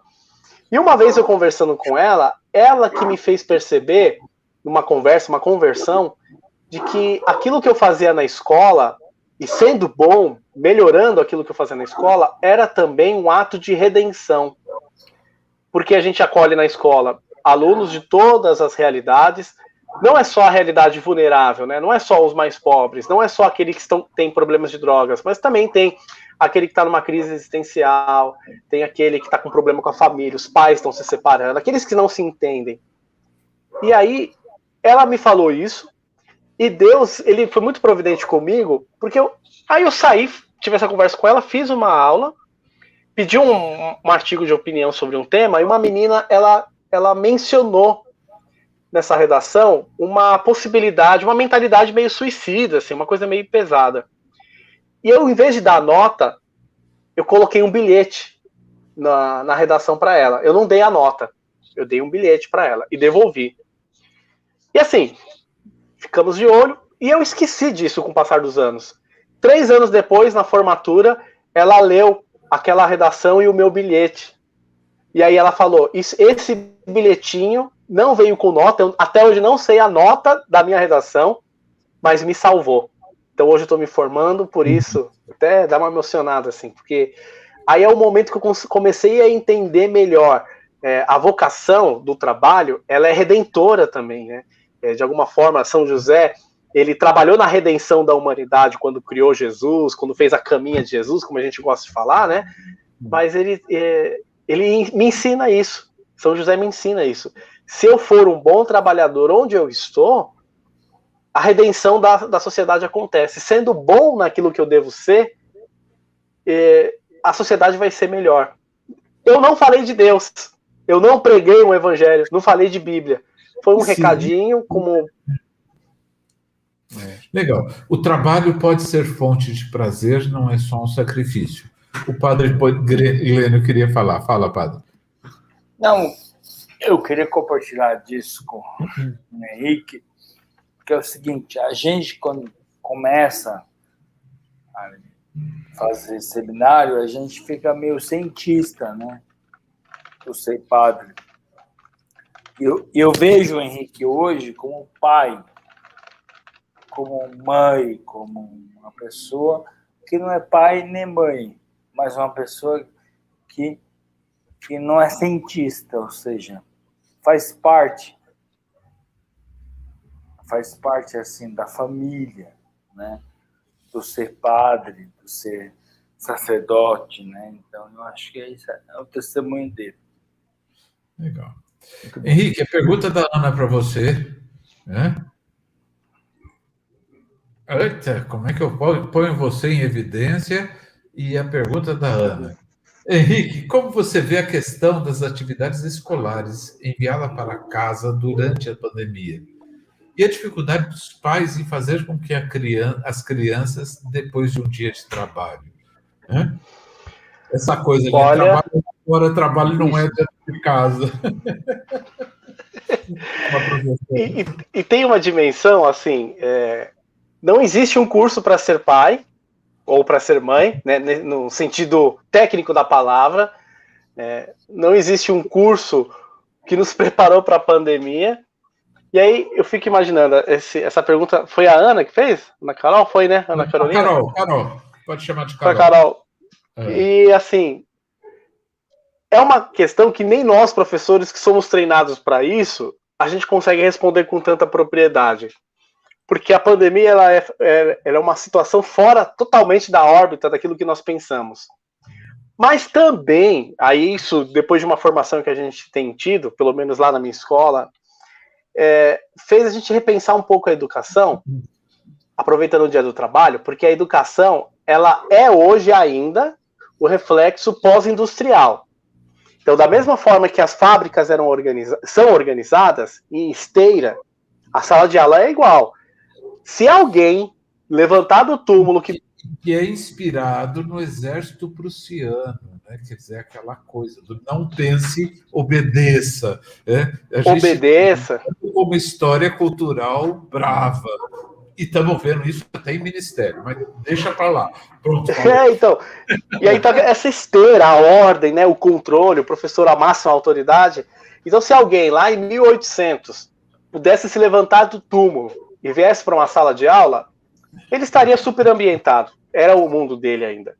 E hoje a gente percebe que a educação, hoje existe uma fala que se chama modelo híbrido. Isto é, todas as situações são educativas. Bom, dito isso, a gente tem esse desafio de conseguir transferir essa realidade de que todos os ambientes são educativos para a própria prática da educação. Então, ainda tem, aí é uma crítica que eu faço, eu sei que talvez os professores fiquem um pouco incomodados, porque é uma crítica que eu faço a mim. Será que eu estou tentando levar para a casa do menino, do estudante, esta mesma situação de controle do ambiente de aula? E aí a gente tem um problema, porque o pai, ele não é educado para ser professor. E tem um outro problema, porque se ele for professor, talvez ele não seja da área. Se eu tivesse um filho hoje, e o meu filho viesse com uma atividade de matemática, por exemplo, eu não sei se eu saberia ajudá-lo, né, com todas as ferramentas, porque a minha área de formação é outra. Então, talvez, um pouco, aí talvez vocês conseguiriam desenvolver melhor, assim, mas eu acho que alguns elementos de cobrança têm colaborado para um estado de ansiedade generalizado. Na criança, que não consegue desenvolver a atividade, se vê frustrada. No pai, que vê a criança frustrada. E aí a gente tem a questão da competitividade, porque a aula é chata, a aula online é chata, a gente tem que ser sincero. O menino está acostumado com Netflix, com YouTube, com estímulo, com brincadeira, com videogame. Chega lá, é o professor com a cara desse tamanho, bravo, tentando 100% de concentração. Então a gente tem que repensar essa prática de educação online. E aí o pai frustrado, ansioso, porque vê seu filho nessa situação. E aqui na escola, o professor também ansioso, porque não vê nenhum dos seus resultados. Então, eu vejo que é o momento, o turn point, né? O momento de virada da educação, de repensar todos os modelos educativos. Então, acho que uma palavra que talvez para a Carol e para os pais é assim, ofereça as condições. Quais são as condições para os filhos estudarem bem? Ele precisa de um espaço reservado, um horário definido, que ele entre e saia desse ambiente virtual. E, assim, passou esse ambiente, o ambiente de descanso da criança também tem que ser preservado, porque senão também fica essa coisa, eu não sei que hora que eu estudo, que hora que eu faço, aí surta todo mundo, né? Eu vejo isso por conta do meu irmãozinho pequenininho, tá com 12 anos já, né? Mas ele não estava fazendo atividade, aí a gente pegou uma semana inteira para ele fazer todas as atividades, a gente orientou, só que a grande orientação é ajudar essa criança a ter autonomia, de entender os seus horários, entrada e saída, para poder se desenvolver. E o pai, e a mãe, né, no caso também, fica tranquilo, que a gente não é professor, a gente é pai, a gente é mãe. Embora seja uma função educativa, em casa a gente é pai e a gente é mãe. Que bom. Gente, que bom. A gente podia bater papo aqui por muito mais tempo. Né? O tema do dia era o trabalho dignifica o homem, e pelo que eu pude entender das falas de vocês, a dignidade não está no emprego, a dignidade não vem de fora, é da capacidade da gente lidar e contribuir para o nosso coletivo. Né? Estar desempregado não quer dizer estar indigno. Né? A nossa dignidade está nessa noção do coletivo. Entendi errado ou é isso que vocês queriam dizer? Perfeito, Marcelo, exatamente, né? Exatamente.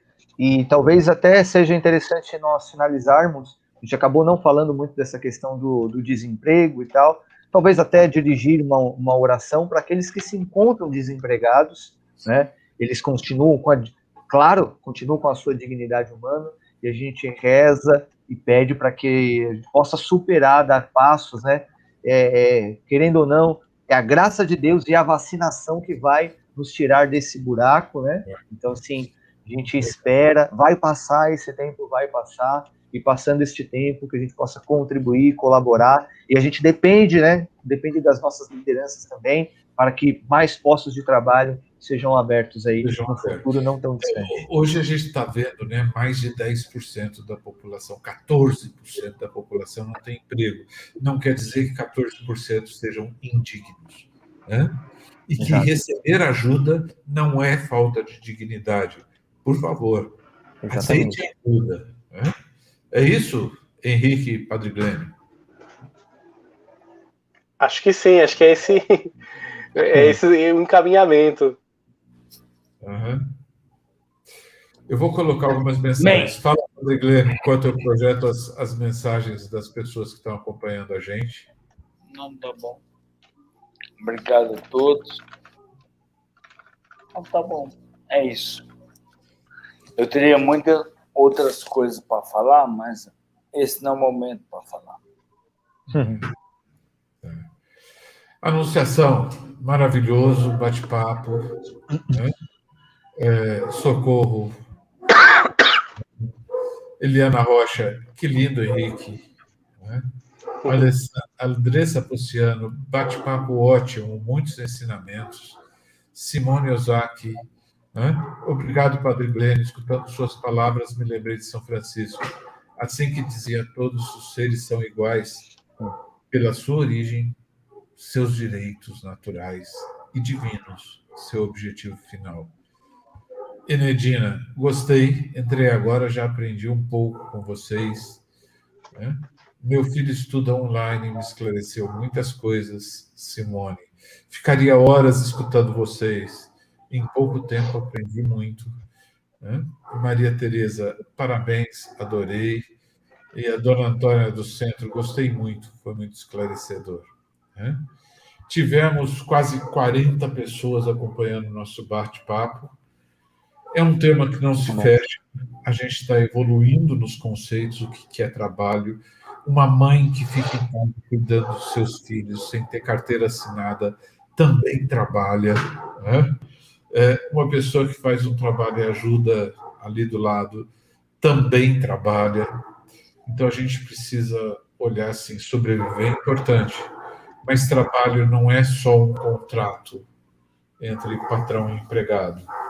É um contrato entre a nossa integridade com a nossa posição na sociedade. Padre Glênio, termina para a gente. Obrigado, os dois. Henrique, filho da casa. Railson, filho de São José. Marcelo, filho. O Senhor seja convosco. Ele está no meio de nós. Abençoe Deus. Amém. Beijo. Amém. Obrigado pela companhia de todos. É um tema difícil, mas nós estamos lá disponível no YouTube. Obrigado, gente.